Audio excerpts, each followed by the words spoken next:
We don't do that here. But the queen.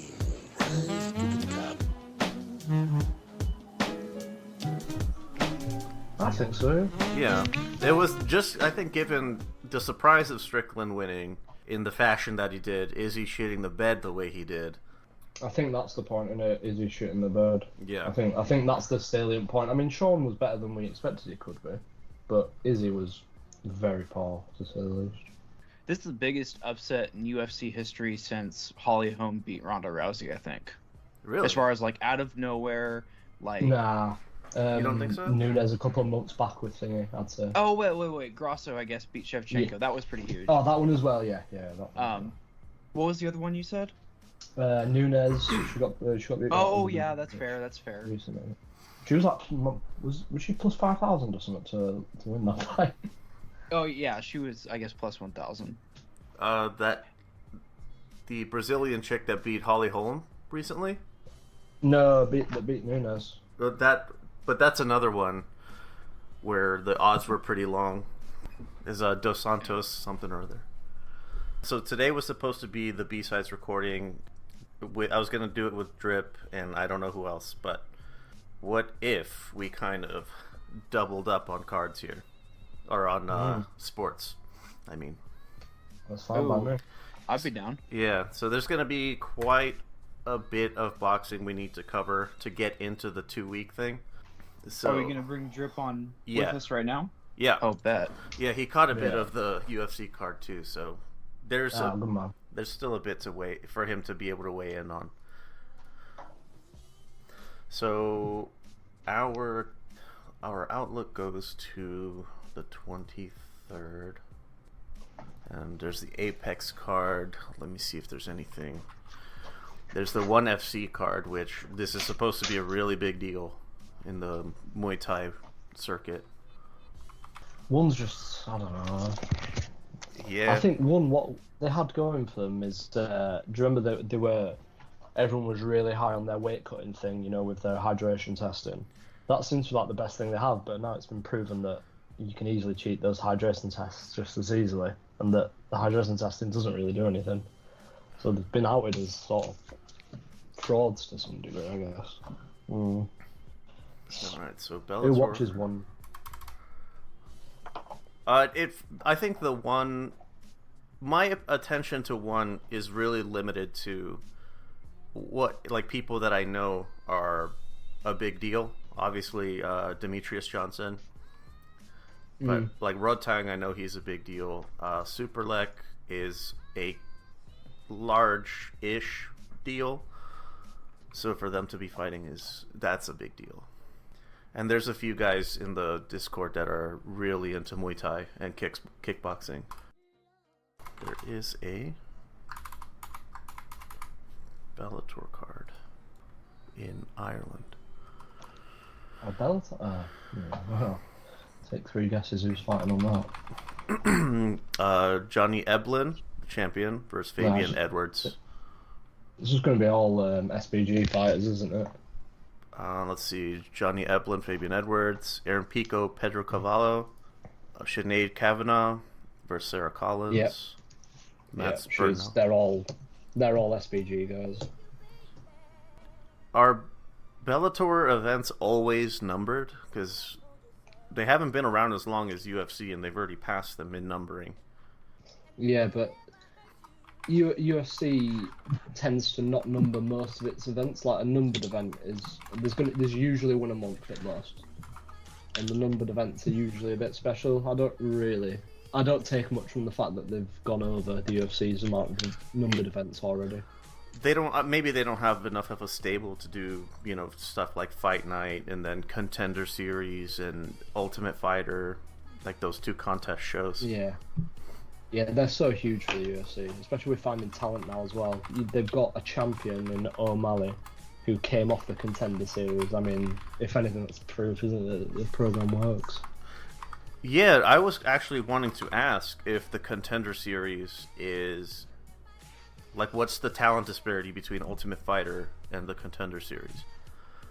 Because it seems like the Ultimate Fighter guys, it seems like they're a little bit better, typically, than the Contender guys. but I'm not sure if that's I just think me.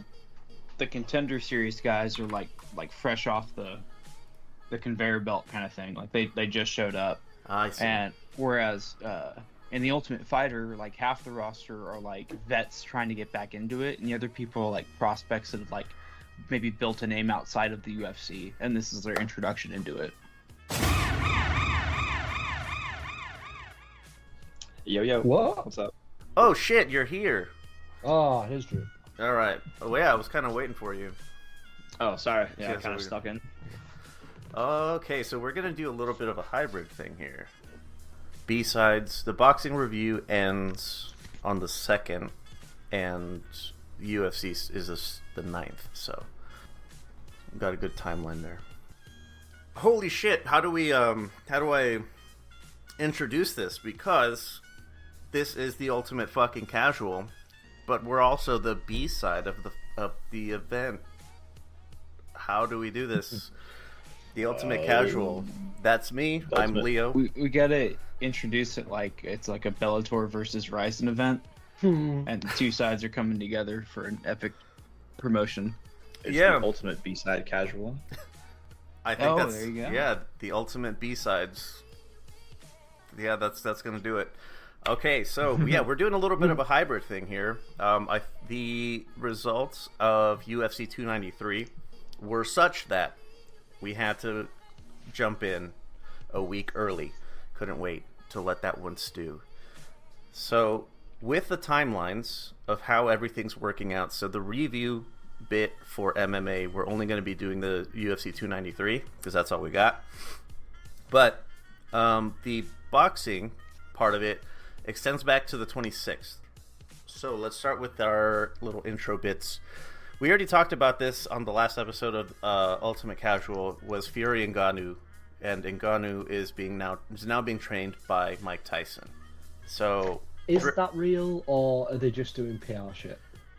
yes. Do you know what I mean? Yeah. It's Tyson versus Tyson. It's a bit. Oh. Yeah. I think probably a bit of both. I actually just saw like this morning. It was like a shared post from Sean Strickland's coach. What was his name? Nick something, I think. I forget his name, but it was Sean Strickland's coach doing pad work with Ngannou and Tyson in the background. So maybe it's like half PR, but also like kind of half true. So when Nathan and I discussed this last week, I was of the mind that this is Mike Tyson probably being more of a strategy type of coach. Get that blitz sort of approach to get in quick, get into position as quickly as possible for Ngannou to land his very heavy hands. Now, based on what we saw out of Strickland against Adesanya, I mean, the fucking striking works. Mm-hmm. So that does kind of put it into a bit of a new light. But Nathan, you weren't as keen on this pairing, if I recall correctly. No, not for any kind of like this is not a valid pairing to like get him to actually box in a way that'll help him win. Like, I feel like if anything, he's just gonna burn himself out quicker.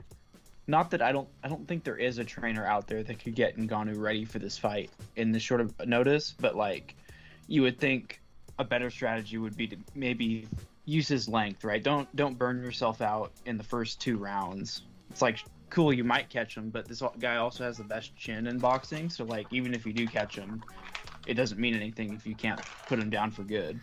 So I do question how effective Tyson's strategies will be in this fight, especially with someone who he has got a completely different style than Mike. Like, he's not going to come out in a peekaboo or anything like that. Yeah. He's not going to suddenly bang the body and start throwing short inside uppercuts. That's not going to happen.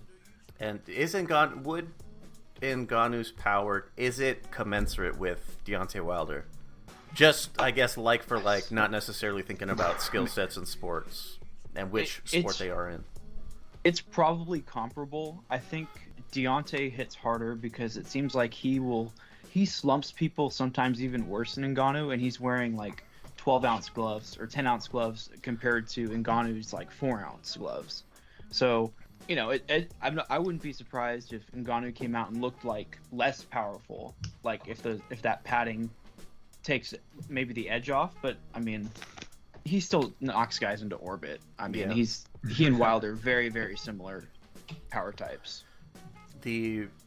One key difference between the two sports is obviously the 4-ounce gloves are smaller, so you do get more.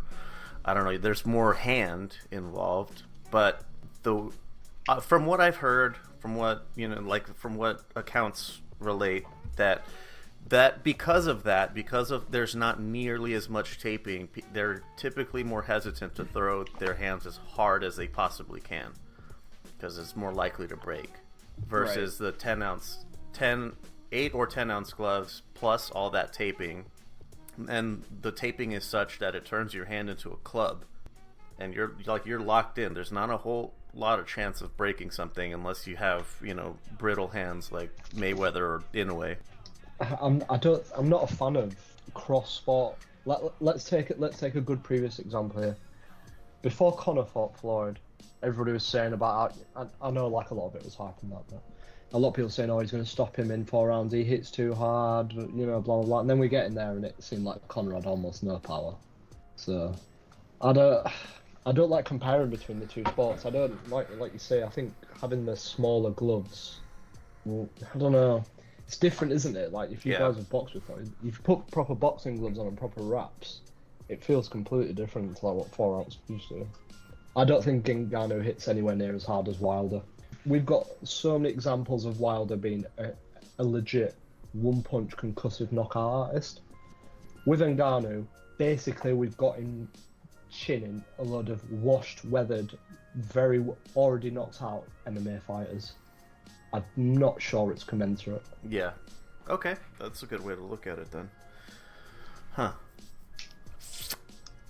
Now, that's enough of Tyson Fury's circus show talk. It's already more than he fucking deserves. Now, Errol Spence, reactivates his rematch clause. I think we mentioned it briefly last week on Casual, so now we get to dig into it a little bit more. I want to start with Drip. Have you been paying attention to how Spence has dealt with the first loss? Honestly, not much since after the fight. I will say though, I think it might be too soon to reactivate it. I think if it was a more competitive fight, then an immediate rematch clause would have made more sense. But given the performance kind of like Spence gave, I think maybe a win or two under his belt, kind of build his confidence back up, and then do the rematch would have been a better choice. But yeah, I don't know. I think it's just too soon for immediate rematch, just based off how the fight went. Like, it was a one-sided domination. Yeah, it definitely was. The only thing is, I think, like, from a mentality perspective, he does seem to be taking it pretty decently. He unplugged, whisked away, with his wife and kids, and he just unplugged, decompressed, and really had some time to ruminate. Yeah, he took it well. Like, he wasn't complaining. He said the better man won. Like, he took it well. Probably, best as you can take a loss like that. Yeah, 100%. Chief, do you think it's too soon? Is this going to go the same way? This is difficult for me because obviously everyone knows I'm a super Spence fan, and I was coping extremely hard. Yeah, I think he should go straight back into it. I think we all know here, even the Bud fans among us, know that Spence didn't perform on the night. We didn't get the super fight that we were promised, or that we anticipated anyway. And yeah, I'm happy he's doing it again straight away. Plus, it would be nice for him to maybe get a couple of wins under his belt and then do the rematch. But how are you even going to enforce that in contracts? I mean, it's troublesome for me to think about. Typically, the rematch clauses are for the immediate next fight, not for have a few in between. That's what I mean. Yeah. I kind of agree with. I really do agree with Spence jumping back in it just for the reason of you don't get guys like Terrence Crawford under contract often, like that caliber of fighter. Yeah, you've got him locked up. You have a fight with him. It's like you don't want to walk away from, and it's not just like a money thing. It's like that fight may never come around again. Like it's very possible if he were to skip, that Crawford goes to fight Mel, he goes to fight Canelo, and he just retires. And it's like you never get the chance again. So I think if you think they can get it to 154 and you think you can do better there, just fucking go for it, man. That's a good point there, actually. The rematch needs true, to be yeah. at 154, doesn't it? But that's assuming that Crawford lets it. I think he gets will, to pick though. the weight. He has not said anything. I mean, he could obviously change his mind. We've seen him go back and forth all the time, but ever since it's been floated, he's like, yeah, it was hard for me to make 147, and we know he has aspirations to fight at higher weights. He wants to fight Mel next, so he may just let him do it and say, well, I just whooped your ass, let's do it again. Yeah, I'll just whoop your bigger ass this time. That's right. Now, Bomac is arrested in Manchester. This isn't there's not a whole lot to go on This here. is a good one. This fucking dude he had a fucking gun with him when he went to the UK. Did we get more details on it, or just what we know from before? This is all I know about it, is he had a gun in his bag that he was trying to check. Right. And then he got popped for a... He didn't have unironically, he didn't have the carry gun and bag license from the UK. Yeah. Because that's all he needed. He actually needed a license to do that, and he would have been fine. He didn't have it. So... Oh, I man. wonder, did he go there with the gun, like from the States to UK with a gun, like Yeah, flying it private? seems so. Or, like we need more backstory on like what really happened. Where did this gun come from? Did Spence plant it? Yeah, it maybe. I did hear one conspiracy theory from RGF that this is Crawford's way of getting out of paying Bomac his part, is planting a gun on him so he gets stuck in the UK for 10 years. That's crazy. Oh, Bomac, was he worried someone? I don't want to make fun of him as for being like a bigger, portly guy. This is just a really dumb fucking move. Like, you're going to the UK. Because he's doing it to himself. Please let me. Yeah, Can I please. shame him for that? He's a big boy, he's Big Mac, let's just say that. Dude, what's the charge? Like what? Possible 5 years? Or Oh, Five I'd do to, way 5 more to than 10 that. years. Way more than that. Hey, 'cause I know I was reading where it says like if it's a loaded gun, like a full clip, it's a lot more it's a lot worse for charge. So it's not playing in his favor. Extra time per round. I think so, yes. I think we have that law in the UK. All right. So moving on from Bomac, maybe I don't know. I don't know what you're thinking to take a gun to the UK. Like, what's he gonna do? Just use it on? Like, he's not going to London. He's not going to get stabbed by everyone. Hey, it was a joke. All right, so let's move into the review section for the boxing side of the house. So, on Saturday, August 26th, in Wrocław, Poland, Alexander Usyk, the unified heavyweight champion, stops Daniel Dubois in round 9. Drip, I think we talked about this, that it was pretty much going to be Usyk's styling on Dubois, is what we were expecting. And Dubois seems like he had, for the first few rounds, he really seemed like he came in with the intention of winning before kind of folding. Do you think, was it the supposed low blow that took the wind out of his sails? I think that, along with just Usyk overwhelming him eventually. Like, Dubois had moments of success, just flashes of success, but I think the dick punch and I guess him thinking he got cheated out of that kind of killed his morale afterwards and just got overwhelmed.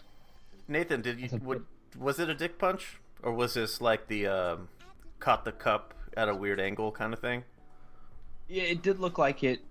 I mean, it was very, very close, but it did look like, because the punch came from a pretty low angle, it looked like it did catch the cup on the way up. So even though it landed sort of on the belt line where you'd expect it to be okay, it caught enough of it to be considered low, in my opinion. Yeah, that's not intentional, but just it didn't look intentional. Like the second kick that we were talking about last week, it just caught the cup enough to really mess with the family jewels. It was just a weird punch. It was just a low uppercut in a weird way. It feels like a straight right that I would say was definitely a clean punch, but it was like a weird uppercut right to the dick. Either way, Usyk gets the stoppage, and what that was his WBA mandatory, so I'm not sure if that satisfies his other two. Regardless, it doesn't seem like his next fight is gonna be Tyson Fury. Fuck him, first of all. It's They never fight. Yeah, I each think other, let's it's- be honest. You don't think so? Yeah, that fight's it's never. Nah, happened. not. It's never happening. I think he's either getting the winner of Joyce and Zhang, Yeah. or he's gonna get Wilder, because I think Wilder is serious about fighting someone big again, and we keep going back and forth on if he's gonna fight Joshua at all. But if the Joshua fight falls through, I think Wilder will try and get a Usyk fight, and I think Usyk will give it to him. The Ruiz fight Yeah. fell through, didn't it? It did, but Ruiz yeah. was apparently asking for like a ton of money. Yeah, he priced on that. himself out of it. Yeah, you wanted like 20 million. How long have they been talking about doing that fight as well? It's like literally been like nearly a year. It's been Yeah. They've been talking. and that one had been in the works when Ruiz first beat He fought last. And- Yeah. Anthony Joshua, and they had Wilder there, and they were both sitting together talking about like, yeah, we can absolutely, let's do that. Yeah, I think Ruiz Wilder would be a fun fight to watch too. So it kind of sucks that one's not getting made. Yeah, that would be a decentish step up from Hellenius. Dennis Branchik versus Anthony Yigit. I didn't see it, but that was I a missed it UD. also. Yigit drops a UD. The only thing I know about this was the way that Yigit was trying to get some treatment for his like some cuts that he had, and the stadium staff was not very helpful. They just told him to fuck off. Yeah, pretty much. Crazy. 100%. That's pretty wild. Let's move on to Tulsa, Oklahoma. Jared Anderson stops Andrei Rudenko in the 5th. There's not a whole lot on this card that might be worth pointing. Well, you know what? Let's do the old Ultimate Casual version. Let's go from the bottom up. So, Nico Ollie Walsh loses a majority decision. Yikes. The chat I remember was of the mind that Top Rank has had enough of your shit, and so you have to win this on your own merits. We're not gonna, line the right pockets, so to speak. Is this the end of Muhammad Ali's grandson? Are you insinuating there is corruption in top level boxing? Oh, who would make that kind of? I don't know. I don't believe it. I don't know. I don't think. We were talking about Drip, and I was like, Nico is bang fucking average. So I'm not sure what people were expecting. Bang average, but I don't think it's the end of his career because his last name's just gonna take him. Well, not last name. Sorry, his First last name. yeah, first last name is gonna take him pretty far. Well, his grandfather had 5 whole losses, so I think he's got 4 more chances to screw it up. It's like a cat. Because I mean, he could win. He could lose these next 4 fights and then win his next like 48, and he'd be even with his grandfather. I mean, it could Crazy happen. way to go out. Yeah, that's actually a good way to look at it. If we're gonna be constantly comparing the two for whatever reason. Yeah, I mean, he's got big shoes to fill, so good luck. Does this mean that there needs to be another war for Nico to refuse to participate in? Oh yeah, that's gonna be the Ukrainian one we're about to get drafted into. Yeah, Give it another year or so. We're about to get deployed, boys. Yes, we're going up to World War III with that, and Nico's not gonna go, and he's not gonna be able to fight. Abdullah Mason, a lightweight prospect, gets another win. UD in 6 over Cesar Villarraga. I really like Abdullah Mason. He's one of my favorite prospects right now. So keep on the lookout for him. He's doing pretty good things. Bakodir Jalalov, KO1 over Ono Ewarieme. Well done there. Yeah, I would have fucked him up. Yeah, I took some time before over the last few days to really practice that one. Practicing it in the mirror. But Jalalov, he's kind of like one of the heavyweight prospects that's coming up. He's from Uzbekistan, if I'm not mistaken. And there's somebody in Discord that is super high on him. Like I don't know if it's a bit or like if it's a gimmick, but I don't know. Are they seeing something that I'm not? Is it Alls? It's probably him, isn't it? No, I don't think so. Not Alls. He's not smart enough to do a bit. He just rides with Brits, and that's pretty much Yeah. it. Or Nigerians as well. anti-American. Anti-Americans, exactly. That's pretty much it. If it's a Brit versus an American, obviously it's going to be the Brit. Anyone else versus an American, he picks whoever else. But I'm not sure what the... Jalalov's alright, is kind of the best way I can put it. But I don't know. I'm not really seeing the hype here. Like, I wouldn't put him to beat Joe Joyce at any point of their careers. Who knows? Joe Joyce doesn't exactly have the, he's not exactly going to have the most illustrious career when we look back at it after he's finished, is it? No. He's come to boxing very late. It's... Maybe they could have... No, maybe they could have Joe Joyce revive the joy of painting and replace Bob Ross. Or he could have like a quadrilogy with Zhang that just goes down in history as one of the best. I'm down ever. for that. I'm down for Honestly, that. yeah, that'd be dope. That's a bit of me. Xi Jinping and the PM of the UK are both like, this is how it's going to be settled. We're not involved with China. What about? Well, we will be in the World War. When Russia sides with We're China. not on your side, bro. You've been whooping our ass the last 20 years in boxing. We're not going to be fucking back in you a lot. Now, F.A. Ajagba wins via disqualification in the fourth versus Zan Kosabutsky. This one was what were the fouls that were being called? Because they were both excessively grabbing, hitting low. It was a disgusting fight to watch. Who was doing what? I didn't really understand.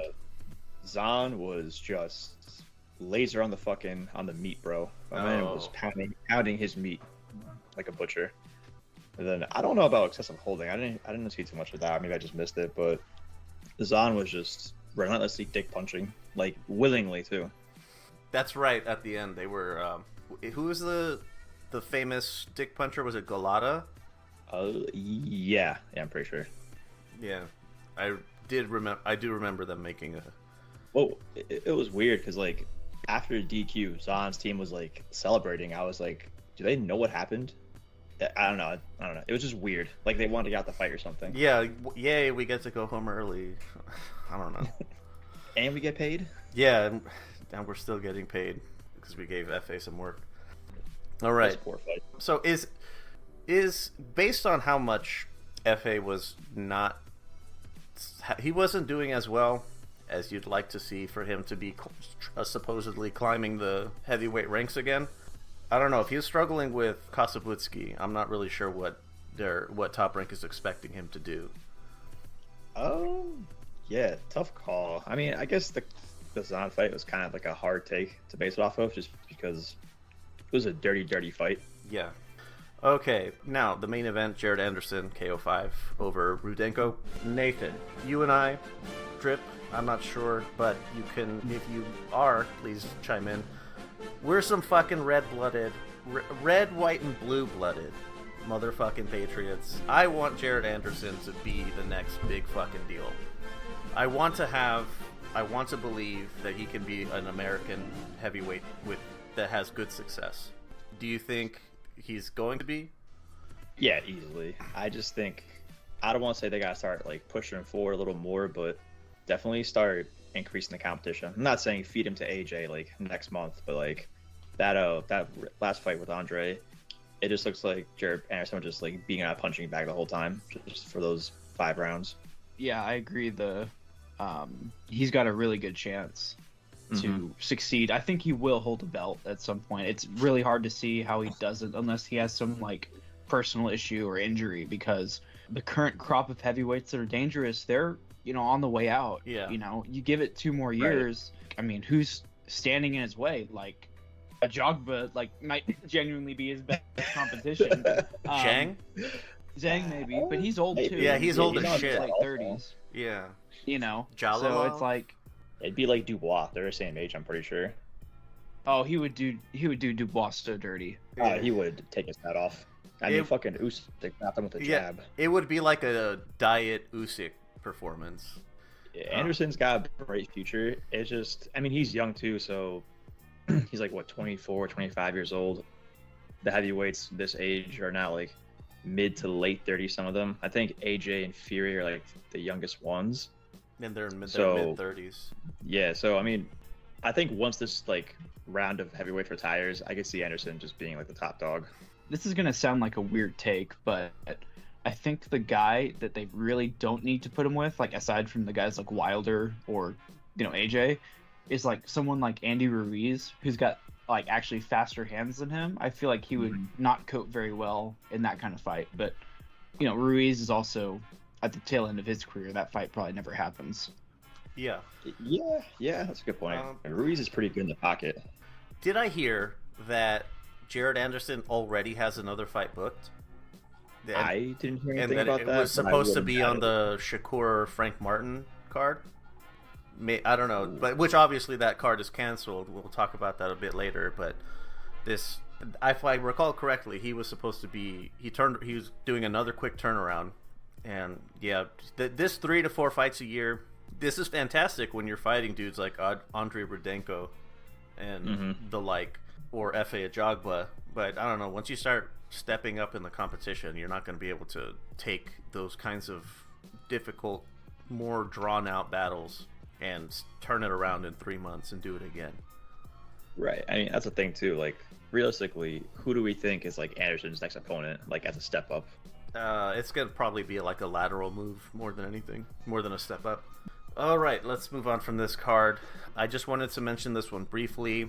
In Bangkok, Thailand, Vincent Astrolabio wins by stoppage in the 11th over Nawafon Kaikana. This was a WBC bantamweight eliminator. I only mention it because Santiago won the WBC title on July 29th, and Astrolabio is now his mandatory. So, something to keep your eyes on. That's coming up. Now, September 2nd, in Manchester, where Bomac got arrested because he was trained. I didn't even know that he started training Chris Eubank. I didn't know about that. We'll get to that just real quick. Michaela Mayer, she wins by points. It took me a second to figure out what that was, but they didn't have judges. It was just the referee and his scorecard. So she won on the only scorecard that was there. Now, Chris Eubank stops Liam Smith in 10. This isn't Chris Eubank. This is Chris Newbank. All right. Well, that's actually exactly what I was going to ask. Like, Chief, I want to start with you. Is Bomac making Chris Newbank? Is this like a late career renaissance? So we've gone from the Eubank that's trying to be like his father to the Eubank that's trying to be like Roy Jones Jr. And now we're going to have a Eubank that's Bomacified? Big found his own way. Hey. It didn't go so well for Bomac last time he took a late replacement. Well, he took a late fighter on, was it Khan for the Brook fight? But looks like he managed to get the best out of Chris, but I think Liam was fairly poor on the night. Yeah, he didn't look very good. Chris being great. Yeah, I don't think he was there. But that's what Eubank said of their first fight.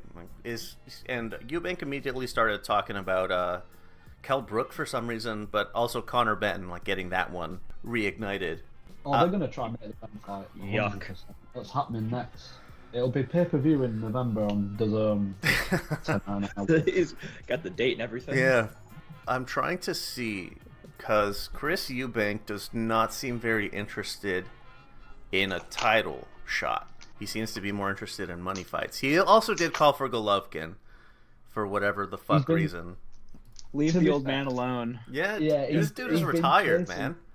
He's been chasing Golovkin for like 10 years now. Like, in fact, he's nearly 10 years. Do you remember when Brook fought Triple G?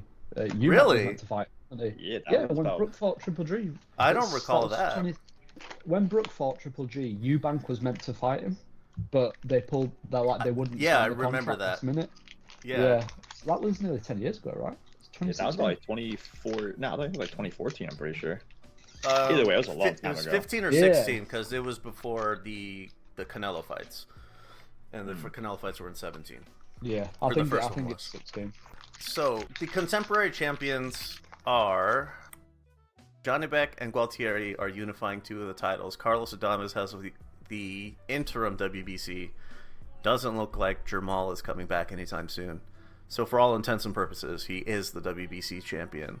And Erislandy Lara is the WBA champion. He's fighting Danny fucking Garcia for some reason. So I'm not sure what they're... Yeah, that's a weird fight. Yeah. Those are some old heads, man. They've been around for a while. Chris Eubank chasing the fucking egghead is... that's a weird one. I guess it's the money thing, right? Has to be. I hope Ben faces him, beats him, and then pots for steroids after. That would be hilarious. Oh, bro, not the PEDs again. It's like our cheat code over in Britain is the PDs. Seriously. Pop in. Wait, so do we think we're getting a third fight between Eubank and Liam Smith, or is it done? No, I don't think so. Yeah, I don't think so. Yeah. That would be one of the worst trilogies of all time if they did that. Yeah. Last thing on the boxing side of the house, there was a Pro Box card on the 6th, which I didn't catch the names of it, but there were some good scraps on it. So, if you're not tuning into Pro Box TV, you're just not addicted to fighting sports like I am. So, that actually might be a good thing if you're not tuning in. Let's move over to UFC. Here we are. UFC 293. From the bottom up, I have some notes on the first 3. Tyson Pedro, Chiefs pick, gets the stoppage in 1. Yes. So Tyson, Nathan, I just put you there just because it's the opposite one. You didn't call that one at all. I'll take the L anyway. Takali was a Contender Series guy, and his 1-2 was what set up the win. Hands are heavy, so that's pretty cool. Justin Tafa is Chiefs pick, stoppage in 1 over Austin Lane. Oh, I got another one right. Well, I thought you only got that in main and like one more right. I think you got them all right. Oh no, Tai Tuivasa lost. So... Nah, I didn't. I only got 2. Yeah, Nathan got 2. Yeah, we kind of split. So Tafa, this was a rematch, right? The first one was ended on an eye poke, so it was a no contest. And there was another eye poke, but Justin Tafa ended up beating the shit out of Austin Lane. That was fun. Maybe go back to being a defensive end instead. Man, okay, I keep fucking up names. Manel Cap, it's not Cape, which I thought it would be because he's Portuguese, but no, he's from Angola. Anyway, he gets the UD over Felipe Dos Santos. I had noted that round 1, a lot of fun exchanges. I think Dos Santos went down in round 1, but he was still super game. Cape wait, no, that's not the way you say it. What is it? I've already forgotten. It's Cap. Cop. Okay. Messing me up. No, man, he's I think he's one we need to keep an eye on as he moves up the rankings. Like he's like, I don't know if you guys saw his press conference, but he's like a little unhinged. There's a couple screws loose, and I think in UFC compared to most sports, like that's kind of an advantage. Whereas like in other sports, it makes you prone to being reckless and making a mistake in the heat of the moment. Like this guy, I think he turns that into fuel, and it makes him better.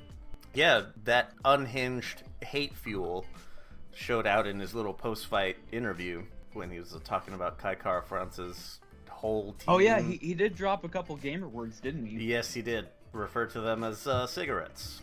Whoa, yeah, buddy. For no reason. 2023. There's a dude on the prelims that did the same thing. So somebody... I'm kind of shocked that you're telling me that a fighter on a card that had Sean Strickland used that word and it wasn't Sean Strickland. That kind of blows my mind. That is what are the betting odds on that? That must be insane. Because every time Sean goes near a mic, I just automatically expect to hear an N-word pop out of his mouth. Sean Strickland just lets his intrusive thoughts win. We'll definitely have to go over the that post-fight interview when we get to that fight. But moving up to the co-main, I have this one backwards. But Tai Tuivasa gets submitted into by Alexander Volkov, ranked 6th and 8th respectively. Volkov is like Tyson Fury size versus Tuivasa, who's not. He looked like a little bit of an Andy Ruiz in there by comparison. He's Maori, isn't he? They seem to put on fat like quite comfortably. Yeah. I think that's true for most of the Islanders. Most Islanders are like that. And I can tell you from playing rugby against them, it is impossible to hurt people from New Zealand. They don't feel pain, honestly. Well, when you charge up with the haka in the back, you can't be touched. It made me sad seeing Volkov win, because we all know he's a Putin agent, right? He has to be. Yeah, according to American hero Derek Lewis, he sure is. Derek Lewis and Sean Strickland are like the Iron Man and Captain America of the redneck white America. The American racist Avengers, Derek Lewis and Sean. If someone said describe America and they showed us Sean Strickland and Derek Lewis, it wouldn't be too far off. Yeah, like that. Fuck, that's accurate. It makes me mad how accurate that is. They carry the soul of our nation. For better or worse. But yeah, Derek Lewis is very correct. The balls do get hot. I can attest to this being in Phoenix. Okay, main event here. Israel Adesanya, the champion at middleweight, loses a unanimous decision 4-1 to Sean fucking Strickland. Woof, woof, woof. Did anybody... Okay, so Nathan, we were talking about this last week. So we had... I started it with, like all of our speculation on how Sterling would have lost to O'Malley is based on him being a fucking idiot. And then did Adesanya adopt one of your fucking idiot plans that you laid out for him? He kind of did. He put on his best Rigo impression. Yep. And he got just a little too not too patient, I suppose. He was like getting too picky with his shots, and he wasn't. I feel like I've seen this. I definitely did not expect him to lose this fight, but he has this. I really have something against fighters that just take their foot off the gas in the middle of a fight. And this is obviously this is not the first time he's done it. He's done it in both times he's lost against Jan and against Pereira. We saw this where he's doing good and then he kind of just falls back in. This is just going to be a kickboxing, match, and he kind of just lets it go to a decision. And he did it against Cannonier. He did it against Vittori. He did it against Romero. That's just not a good tendency to have, because what happens when you're in a fight like this and you get rocked right in the first round? And that's your comfort style, is to default and try to use your length and your kicks. It's just not a good matchup against a guy like Sean that's just going to walk towards you the whole fight. And even if he's not landing bigger shots, he's probably landing more shots, and he's got the cardio to do it for the entire fight. It's just, I don't know. Racks up points, if nothing else. Right, and that's how he beat him. He just kept racking up points, and Israel just seemed content to let it happen. It's almost like, is he sort of just auto-relies on that? I hate this trope in fighting, but to beat the champ, to win the title, you've got to take it from the champ type thing. That sort of expectation that if you're the champ, you can kind of coast a little bit, and the other guy's the guy who's got to bring it to you, and you will still win. I fucking hate that mentality so much. I hate that, yeah. That's the worst thing ever. I fucking hate it. Yeah, but it does definitely happen in MMA as well. In fact, I think in some aspects to more of a degree, because you think of the way some guys weaponize wrestling and sort of grappling just to sort of hold guys down to the floor so they can't do anything while not trying to advance position. It's kind of a similar aspect of fighting. We talked about that with Rose's last fight, her previous title attempt or title fight, and how that's what she was trying to do, and that her coach was just tell her, keep doing that. You're doing good. It's the game that's plan. great. Stick to it. Maybe dating your coach is not the best idea. Probably not. I was gonna say so. Should we not get into the relationship between them two on the podcast? We did already. I know. Oh, spicy. I was gonna say, let's continue. How are you gonna pull you pull your fighter's your girlfriend, your wife. You pull her out of the fight early, and then she's like, "What? You look at that? You finish the fight early. You finish everything early, don't you?"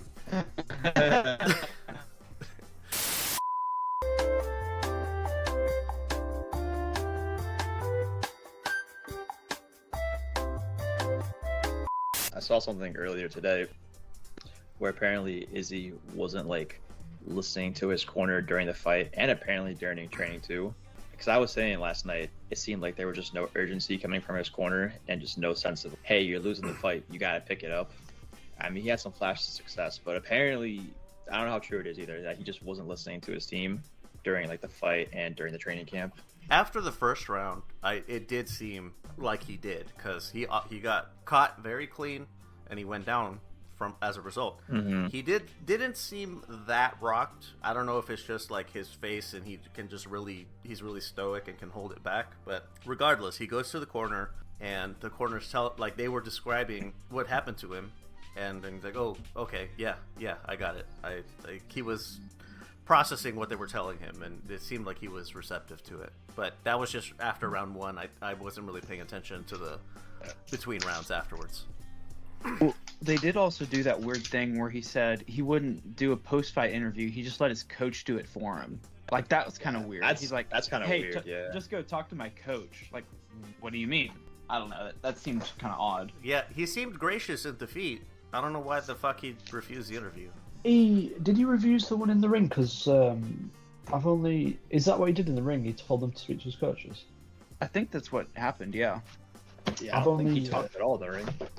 He went to the post-fight press conference and he sat there for like a second or two. He said something and then he just sort of fucked off. There's definitely something wrong with him, isn't there? Definitely. I wonder if like the Pereira loss kind of just like still like haunts him a little bit. Maybe. He definitely doesn't have that air of striking superiority over everybody else now, because we've just seen Strickland, a guy who, let's be honest, he's not very pretty on the eyes, but what he does is effective. Yeah. And everybody thought Izzy surely he's got the fight IQ to be able to neutralize this guy, and then he sort of couldn't do anything all fight. I mean, you could say that he does, but once he got caught clean by Strickland, I agree that he does. He was like, "Fuck me, okay, so I can't just try to use my superior acumen to overcome this, because like his swarming is gonna work. It works." And he held back way too much. It was just odd that like he only not dictated pace. Sorry, he only like had like some urgency the last 2 minutes of the fight, but like third round, fourth round, like he still just had one pace of just waiting for a counter punches. You're never gonna win a fight against someone who's outstriking you just winning on a counter punch. He may have caught like AP with it clean on that short right hand, but his team should have been like, hey, he's outstriking you. It's the third round. You gotta like be aggressive. You gotta just get in there and be a dog. Yeah. In the last round, be a zombie, you might say. Did he try one knockout shot? I think like the last 2 minutes of the fifth round, he just kind of went for broke. But Strickland again, just too relentless, just went in there and stopped it. I think Strickland had enough energy saved up from the previous rounds to be able to be like, right, if I need to ward a shot off here, I can probably survive it. Right, exactly. Yeah.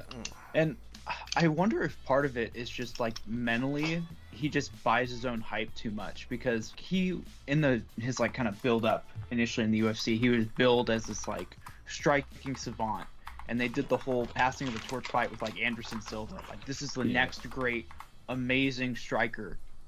And but is I he think though? I mean But is he though? Is he though? I don't watch too much UFC. Like I'm definitely getting more into it now recently, but I just haven't seen so much of Izzy's fights until like recently. So he's undeniably talented, but he doesn't have. It's like he's almost too proud to adjust, or maybe he just doesn't have that dog in him. Because the one time I ever saw him really dig deep, well, there's 2 times I guess, the Gastelum fight and the second Pereira fight. But you don't see that much from him. Like you don't see like, I need to adapt right now or I'm gonna lose, or you don't see just a willingness just to throw down and just throw caution to the wind. I was gonna say, do you guys think like him and his, maybe not his team, maybe just like him, he kind of undermined Sean Strickland a little too much and just didn't train enough, or it was just a bad night? I think City Kickboxing they're too good to do that. Mm-hmm. I think it was about maybe he had an injury, or maybe there's something going on in his personal life. I'm not. That's what it looked like to me. It looked like he didn't want to be in the cage. Let's be honest. No, I know we're laughing about it, but no, you said something going on in his personal life. Oh well. Who let the dogs out? Yeah, who let the dogs out of that one? That was unfortunate. I really did expect better from Adesanya. He kind of I felt like he crumbled under the pressure, that Strickland was bringing with his relentless come forward swarming attack. It's too bad. But dude, they gave Izzy 1 round. Like, imagine only Yeah, winning 1 round. what as round a champion. was that? Like, what? Round 2, I think.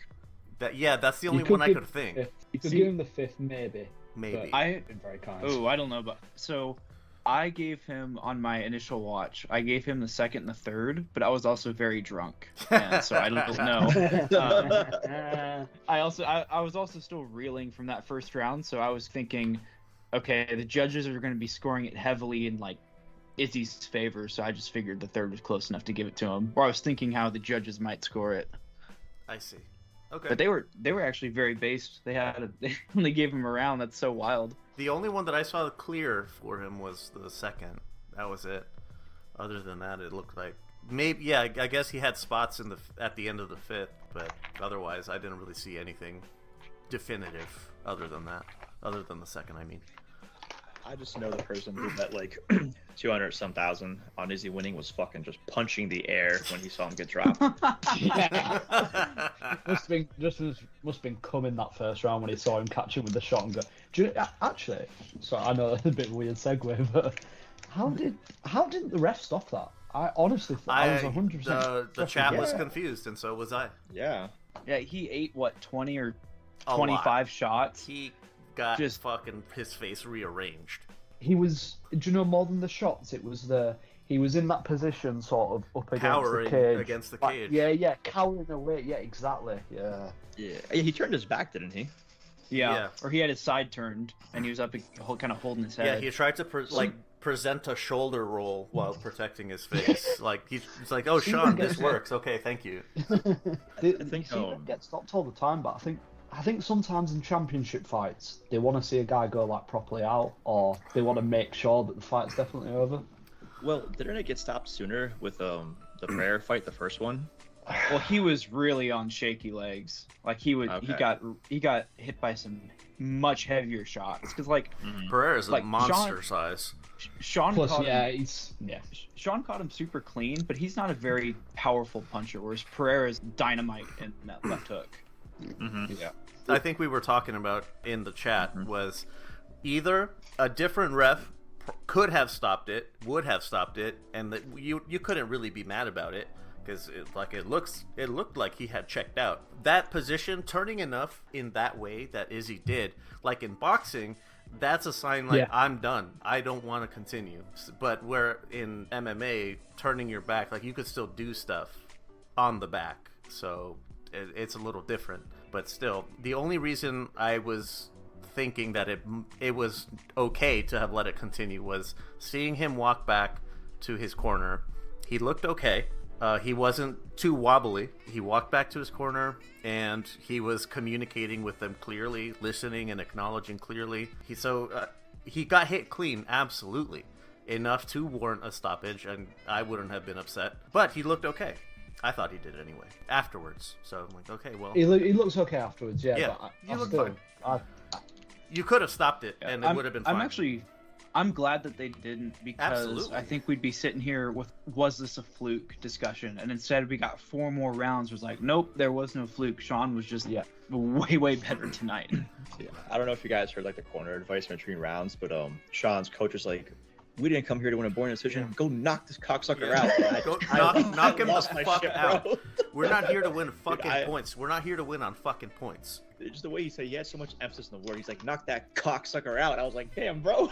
What's the Drip, problem? did you see his post-fight press conference? I didn't see I the missed post-fight. it. Oh my god. You guys need to make time to watch it. It's the funniest shit I've ever seen. He talks about shooting some dog at one point. He talks about how he loves the child abuse he got from his father. And he's like, "Hey Dad, thank you for abusing me and like turning me into the fighter I am today. Like that really paid off." Dude, Wow. I can only imagine what his girlfriend goes through. he don't know what girlfriend. Jesus Christ. Well, Surely he's wanted for domestic abuse case. He's 100% a woman beater. I don't know if you guys gotta saw keep the an eye edit. on that kind of guy. Like, you know what I mean? Yeah, I think you gotta keep an eye on that guy for a few reasons, not just one. Yeah. He's talked on the Joe Rogan podcast about holding a guy at gunpoint and like deciding at the last second not to kill him. he is, and it's not like a joke or anything. Like he is Oh, a no. seriously screwed up individual. Yes, he And is. then- And then we castrated John Jones for headbutting a police car. Come on now. Yeah. Oh, double standards. Yeah. Come on now, with that silly shit. John Jones has a few lines of coke, maybe slaps a stripper, but Sean Gas Strickland hooks them station to someone- enhancement pills, and we're gonna tell him that he can't fight anymore. Come on. So So why he actually popped for steroids? I've got the inside scoop, guys. So he sniffed some coke that had been cut with Turinabol.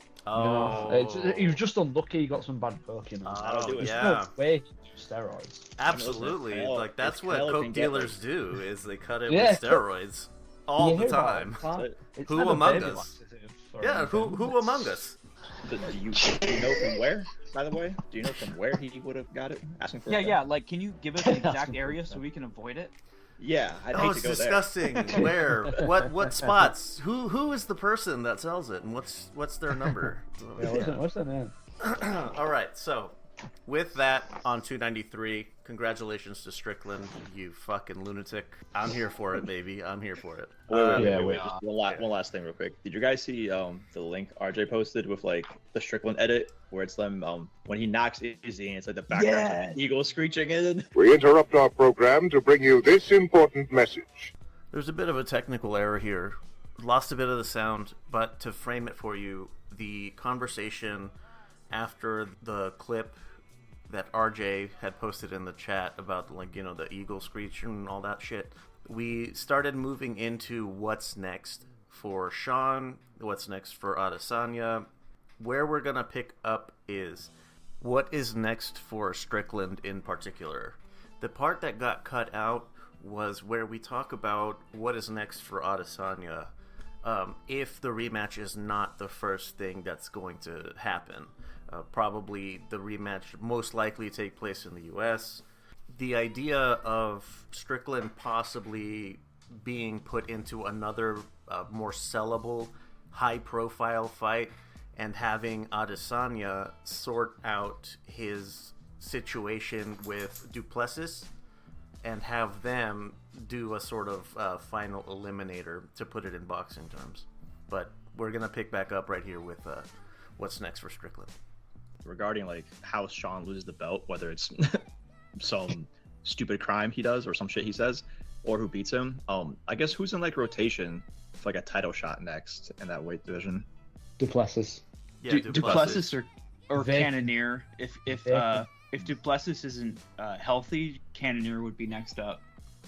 Because I saw, was it like Costa's fighting Chimaev, and then one of those like yeah. a shot at the title or something. With those, Yeah, winner of those two.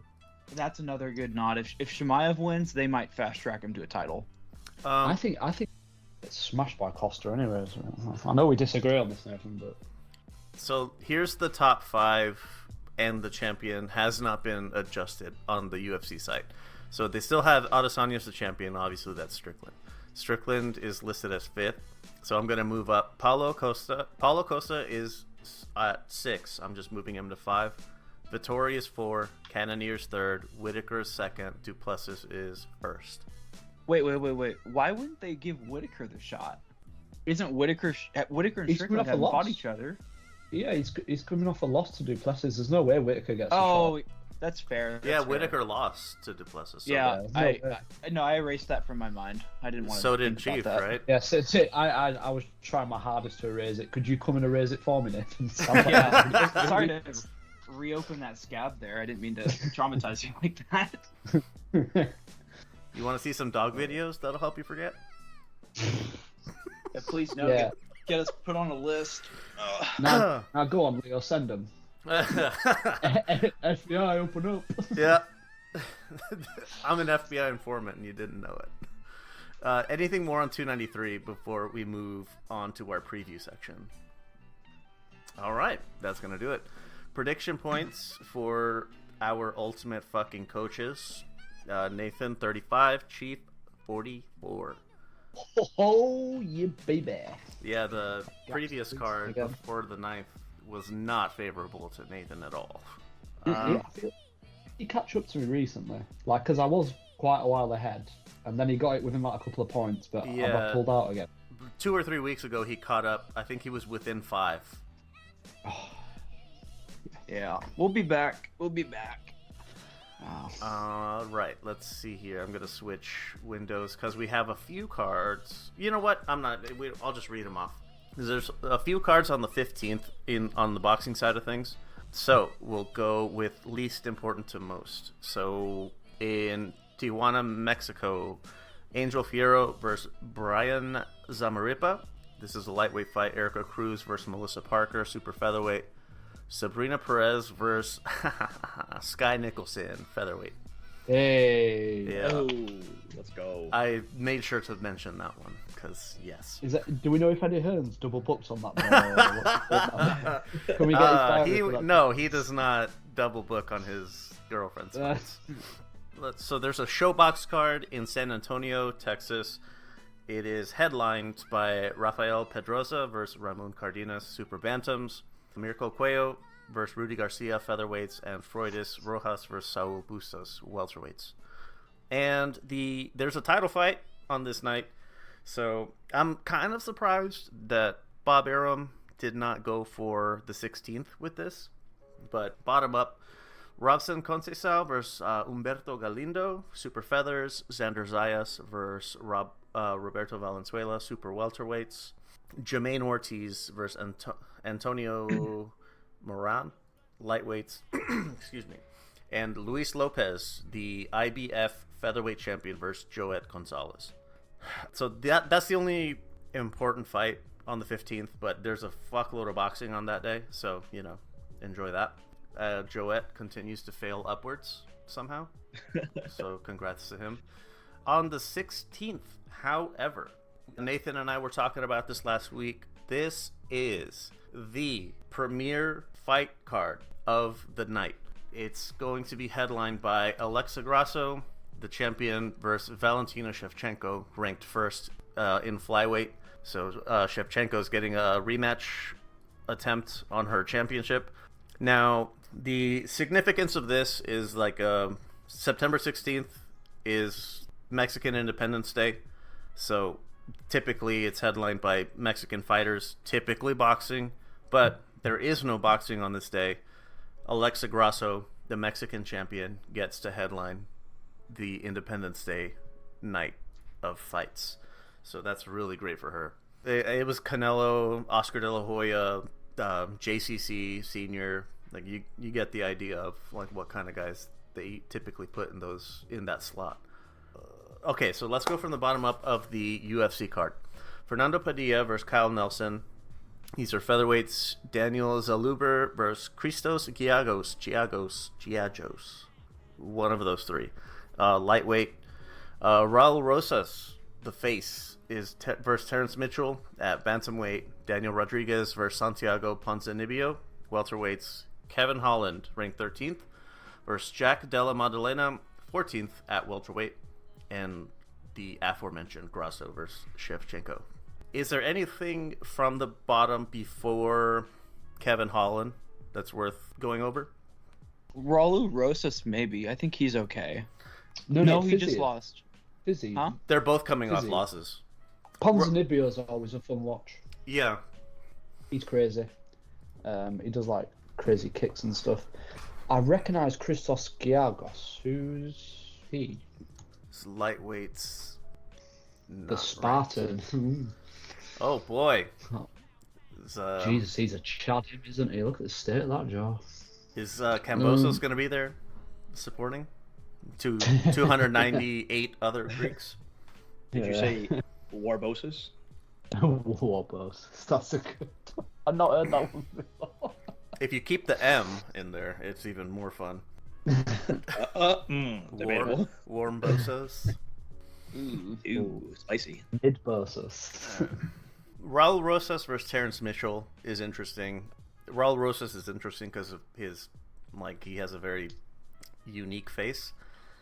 And Terrence Mitchell, his last fight was on a fight night card. He was doing decently. He's one of those, they were trying to put him up as a high level NCAA wrestler, collegiate wrestler, but his hand got pinned behind his back and he was just completely stuck. And yeah, he got submitted after that. So there's that. That's kind of fun. And Raul Rosas is a Mexican fighter, if I'm not mistaken. He fought man. super recently. Yeah, he did. I remember. Where is that? April, I guess he fought. He's 18 as well, isn't he? I He's think. super young. Yeah. Yeah, he's contender this series, or is he the other one? I'm not sure what his. Oh my god, Next. He was born the month after Alls. No Aw. kidding. Jesus Christ, look how ugly he is as well. I don't know if Yeah, any. of like you I look- said- He's built like Squidward's house. That's what his head looks like. Right, let's fucking. Like I said, I call him the face.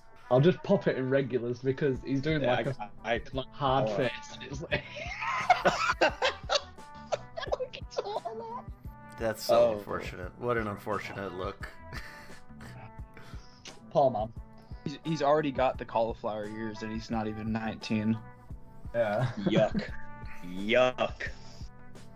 So Kevin Holland most recently fought on July 29th, and he's already turning it around. Jack Della Maddalena also fought recently before Kevin Holland, and he's back on a pretty short turnaround as well. Kevin Holland, 13th. That's a good fight, that, because Jack Della Maddalena's the Aussie guy, I think, right? They're Yeah, pushing he him is. really hard.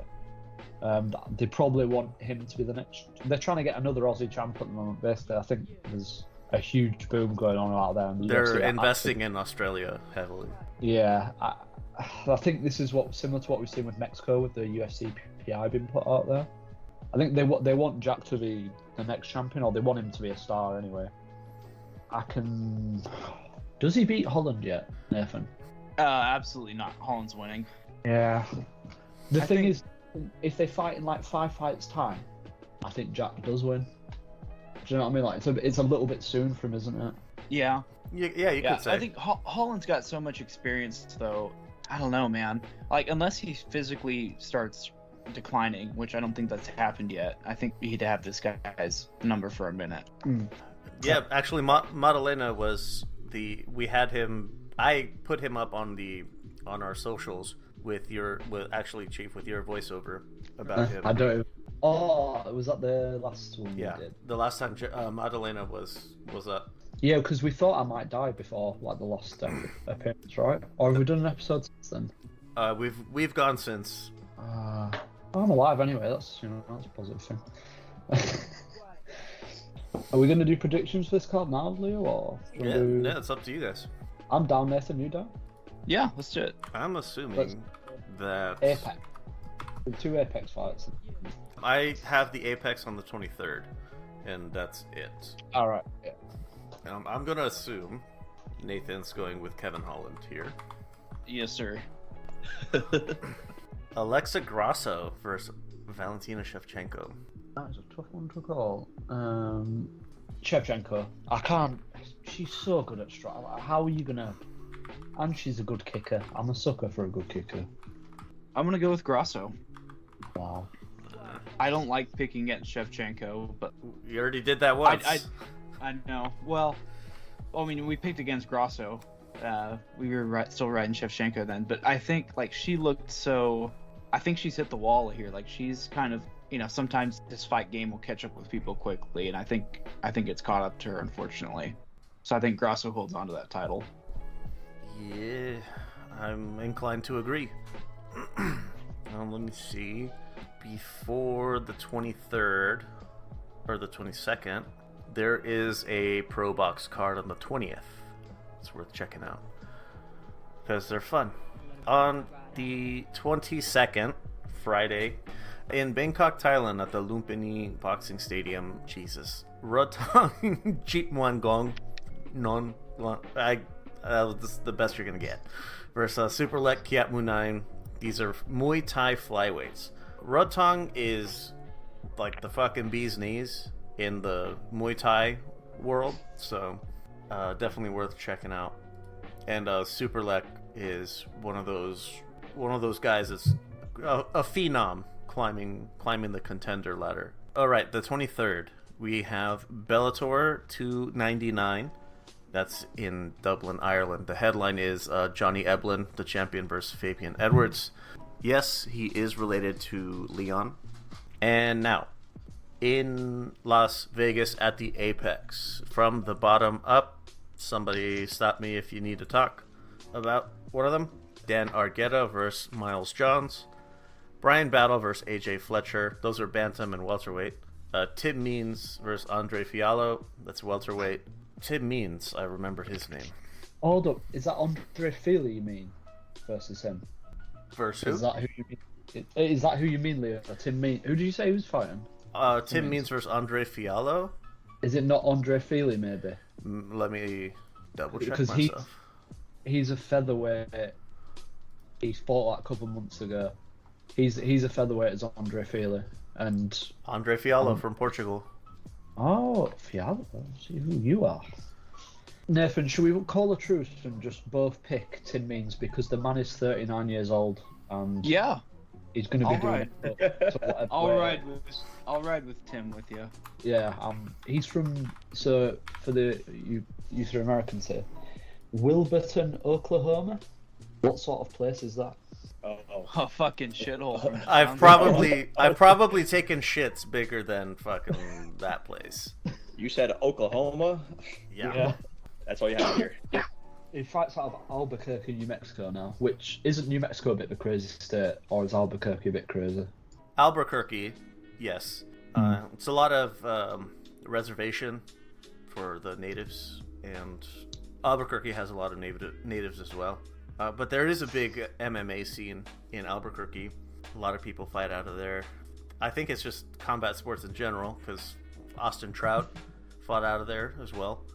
BKFC they put a lot of their events in Albuquerque, and it does numbers for whatever that's worth. But it's not as crazy as like Breaking Bad makes it seem. There's no pizza on the roof. Yeah, I have relatives that live there. I haven't seen them in a while, but yeah, it's that's not how it is. Do you have any kind of tradition where you just like do that yourself? Like just Pizza order on the pizza, roof? just throw it on your roof. Yeah. You got like We'll a city holiday to just take off work and do that. I'd have to ask him. I'm sure it is. It has to be. With today's pizza prices, I don't know, man. The lady who owns that house has put up a lot of walling, fencing, signage saying "fuck right the fuck off" away from my house. I don't blame her, dude. Imagine like every morning you go outside, there's a pizza on your roof.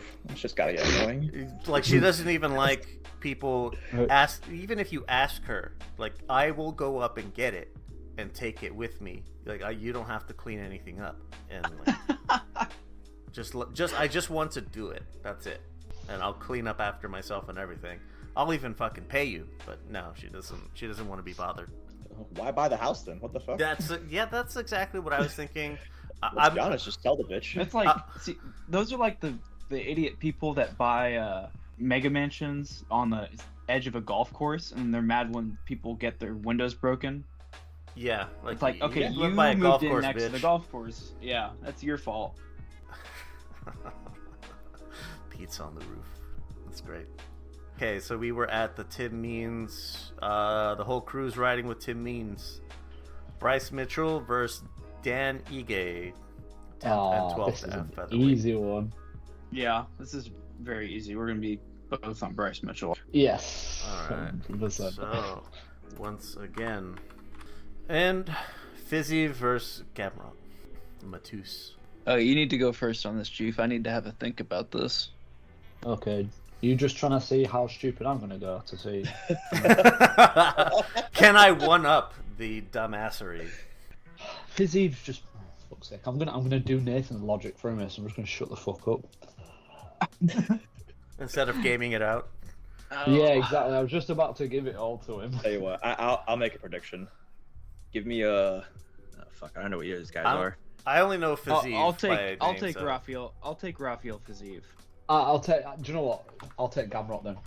Give me Gamrot too. Fuck it. All right, here we go. I don't even know who he is. But yeah, throw me I out was gonna there. go with Fizzy just because I recognize the name, and that's really it. So they're both sort of the same style of fighter. They're both sort of like similar age, experience, and like. Fiziev fought Vettori not too long ago. That's what No, he didn't. He didn't? No, he didn't fight Vettori. He's much too small for Vettori. Who the fuck am I thinking He of? fought Fiziev. Dariush. No. Fiziev- Oh, wait, no, I'm sorry. He fought I'm thinking Gaethje. about- He fought Gaethje. That's right. Fiziev Okay. Yeah. fought Gaethje on was it the Leon card? I think the Usman-Leon rematch, the one in the UK. I mean, you know, like UK card they did. It's in March. Yes. Yes, the one in Yeah, March. that's the one. I think they fought on that card, if I remember right. That's where I remember him from. Yeah, that's it. It's Fiziev versus Gaethje. That is it for the UFC MMA previews. You guys don't want to pick on Johnny Eblen versus Fabian Edwards? With a name like Johnny, throw me on for Johnny. All right, let's switch back to boxing. After the 16th, on the 20th, we have the Pro Box card. On the 23rd, in London, we have the rematch, Jile Zhang versus Joe Joyce. This is the interim WBO heavyweight championship. Has Joe Joyce fought left-handed sparring partners? Finally. Because he didn't seem to understand what to do with a left-hander. I'd hope so. And just like side note, with Zhang being from China, I hope Sean Strickland's at like the press conference or like ringside for this fight. Sean Strickland have a field day. Do you know how much more money I would pay for a pay-per-view to have optional Sean Strickland commentary on all my fights? Oh my god. Plus 25 on the price, and I'll take it. 100%. Yeah. Not a problem. Yeah, back to the fight though. Yeah, I mean, I'd hope Joe Joyce kind of had some adjustments and bring in some more southpaw sparring partners, but we've been wrong before. Yeah. I still don't expect... I expect this to go similarly, but not as quickly. The things are not going to fall apart for Joe Joyce as quickly as they did. But I don't expect them to win. Yeah, I don't expect them to win. Just two old heads cracking at it. Yeah. It's unfortunate for Joyce. Like, he showed his ceiling already before getting anything meaningful. Like, as far as paydays or something goes. I mean, he took Daniel Dubois' soul, the failed Frank Warren project, so... That's right. Dubois with Don King now, isn't he? No, he was, because he was with him when he got ripped off. I feel so stupid saying that. It's a redundant comment, isn't it? Yeah. Bro, really went with Don King for a fight? Stupid idea. There's another guy, Vanes Martirosyan, who stepped in to fight Golovkin like last minute when Canelo popped for clenbuterol. So Martirosyan was with Don King at the time, and it had been like a decent string of fights for him, but he got the Golovkin payday, which is bigger than most. And yeah, he's like, what the, like, Don King fucking screwed me. What the hell? Like, dude, what did you expect? You mean to tell me the con artist conned somebody? Yeah. I'll be surprised. I'll literally be surprised, bro. Yeah. All day. Stavern also had a issue. I don't know if he is, but just back when he was with Don King, and he was another one. Like, I couldn't believe it. I thought those days were behind him. Buddy. I didn't expect you to be that naive. I thought he only ripped Tyson off, that was it. There was nobody else before or after. I don't know. Don King stays ripping people off. What's the Tyson quote? Ali made him. Also, no, somebody made him. Ali maintained him, and like, I'm gonna break it. Tyson said something like that.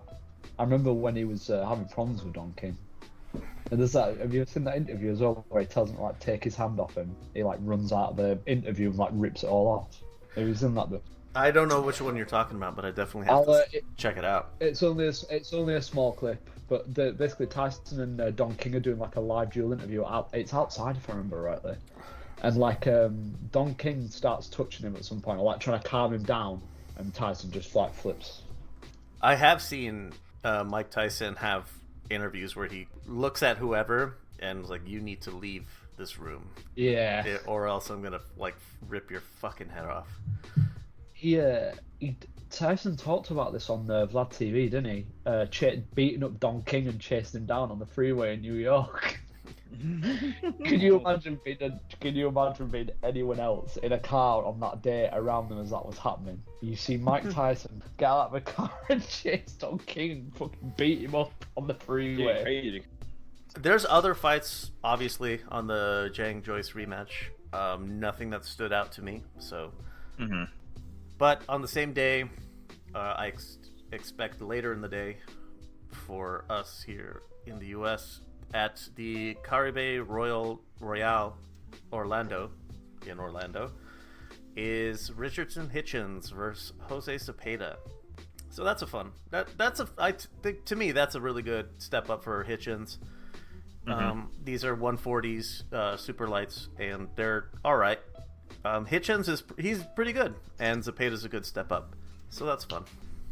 That'd be a fun scrap. Yeah, I'm expecting Hitchens to take it to go late, probably a decision win, because Zepeda is pretty tough.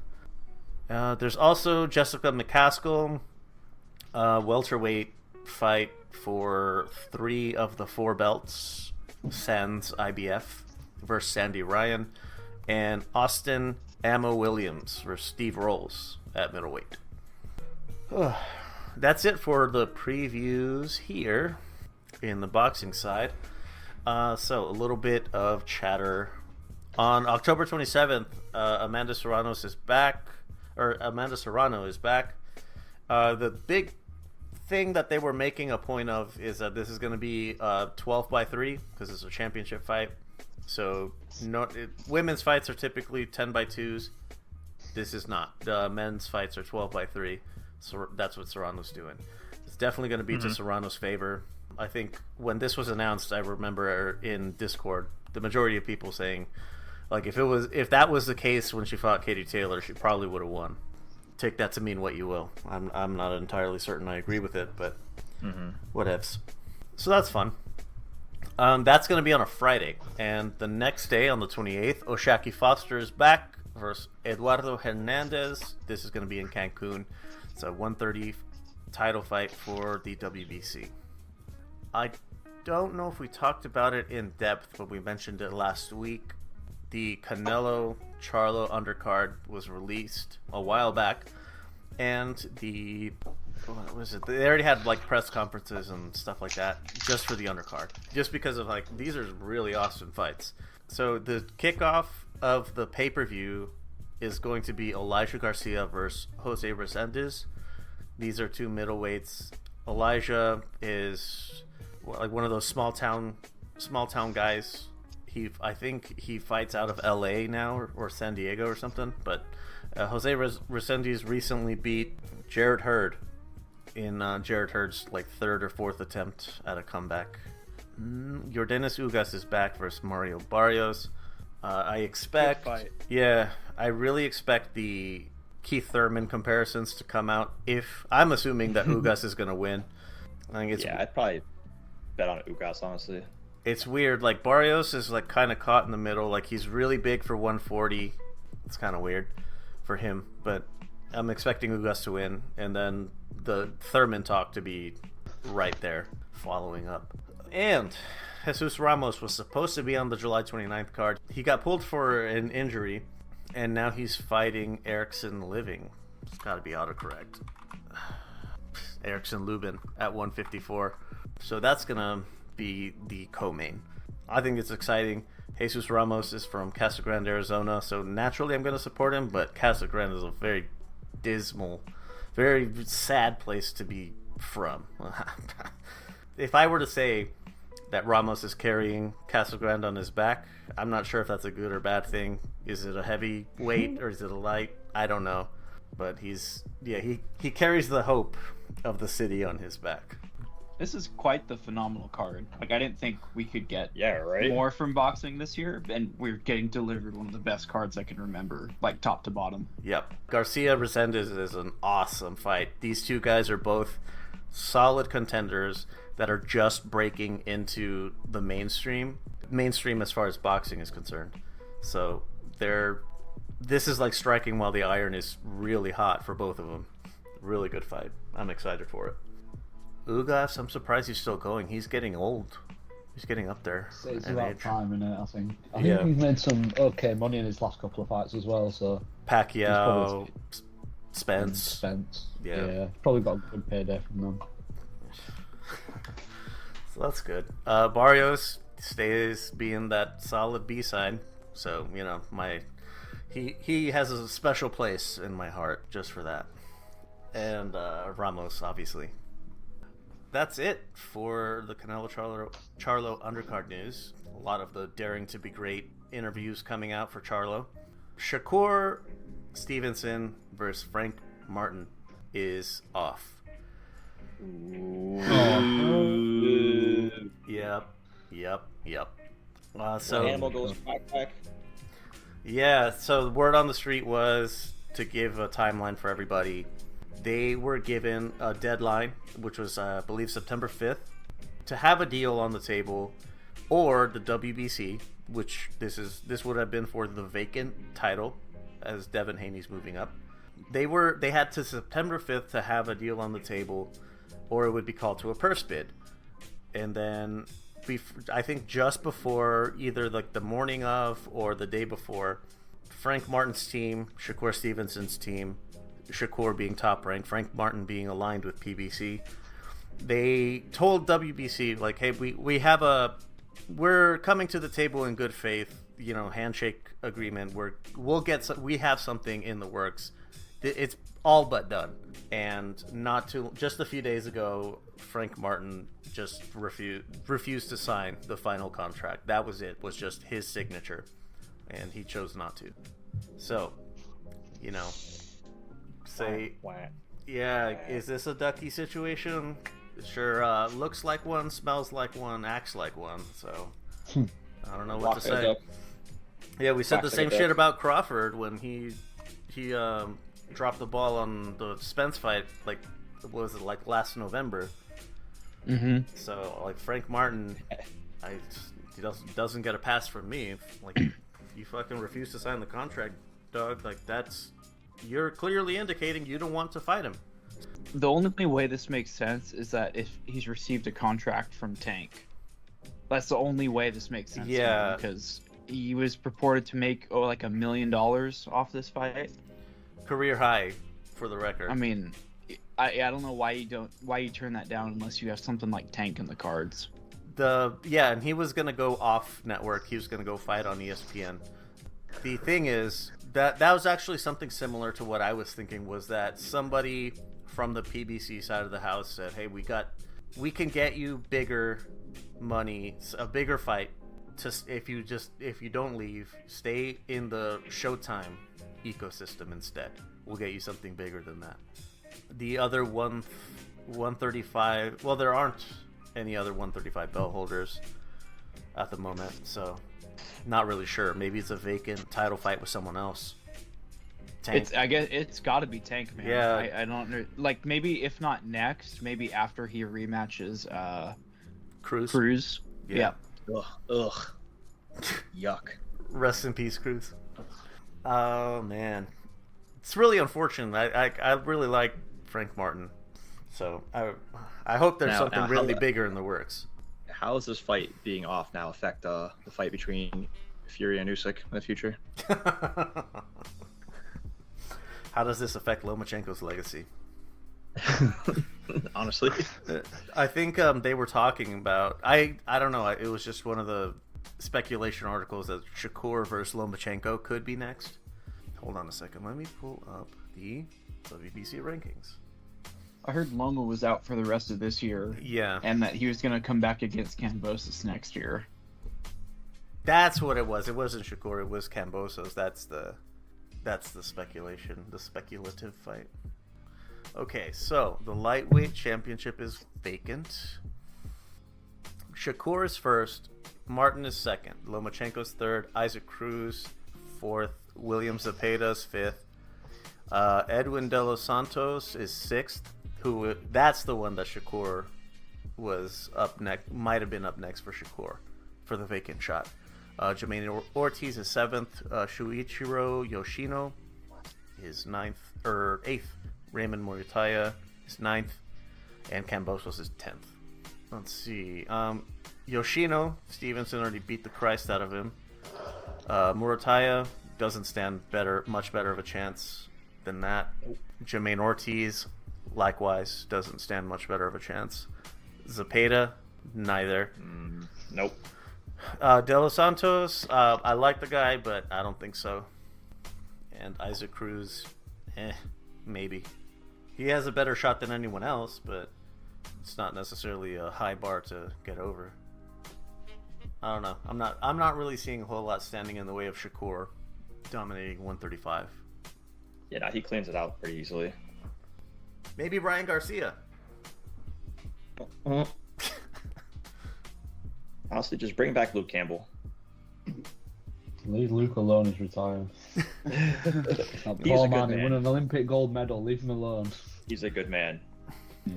What was it that Chris Eubank was saying, or no, Kell Brook himself, like when they were talking to him on the at ringside, he was like, "Oh well, I'm watching because I'm probably going to be fighting whoever wins." Kell Brook Yeah, Kell Brook. with two broken eyes, Yep, same, one and the same. bro. My man, he looks left and right at the same time. Who is he gonna fight next? You talking mad out the side of your mouth there about Kell Brook while I'm in the conversation. Oh fuck! Oh fuck! What if I told you I'm a big AJ fan? I'm not old, like that's not going to impress me. Fucking I tried my best. Nah, I'm a big Brook fan. Kell Brook. I don't know. Liam Smith wouldn't be a bad idea. They've talked about fighting. That'd be a fun fight. Yeah, that would be good. But otherwise, I think that's going to wrap it up for the boxing and MMA side of the previews. Is there any news that I missed? Because there's typically a lot. I don't think so. I think you got it all. Yeah. Lot covered. Yeah. Man, this is going to be a massive. pardon wait. the pun. It's going to be a beefy episode. I have a very quick last minute addition. So you remember how the WBC did that whole final eliminator meme to get Wilder and Ruiz to fight, and they called it off? Yeah. They've switched it now. Now Joshua versus Wilder is their final eliminator for Fury's belt. Oh, lovely. That is So It didn't work with Wilder and Ruiz. The fuck makes you think it's going to work with them? Exactly. just want to throw that in there. Does that mean there's a real chance of Wilder Fury 4? I think so. Yeah. It's in the cards. I think Fury I think would it's have, gonna happen. Fury would retire. Yeah, but he'll come back. He retires all the time. That's true. That's true.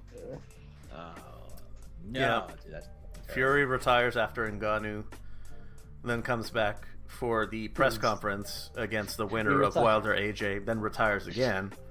He retires in the post-fight press conference, and on Monday he's out of retirement again in training camp for Wilder. Yep. Well, gents, I think that's gonna do it for us here at the Ultimate Fucking B-Sides. All right, parting words. Chief, hit us off first. Send us off. Sean Strickland, I salute you, brother. Thank you for doing this for us, white, straight, racist man. fuck. I need to see if Sean Strickland's on Cameo and we could get him saying "fuck Tyson Fury." Oh, I'm looking. Oh, yeah. I would totally chip in for I'll that. pay it. I don't mind. I'll chip in for that. Uh, If he is, I'm gonna get it. But you know what we should do, since Sean loves talking so much? Just run all his press conferences through like Chat GPT and just have it spit it out. I'm sure he could get pretty close.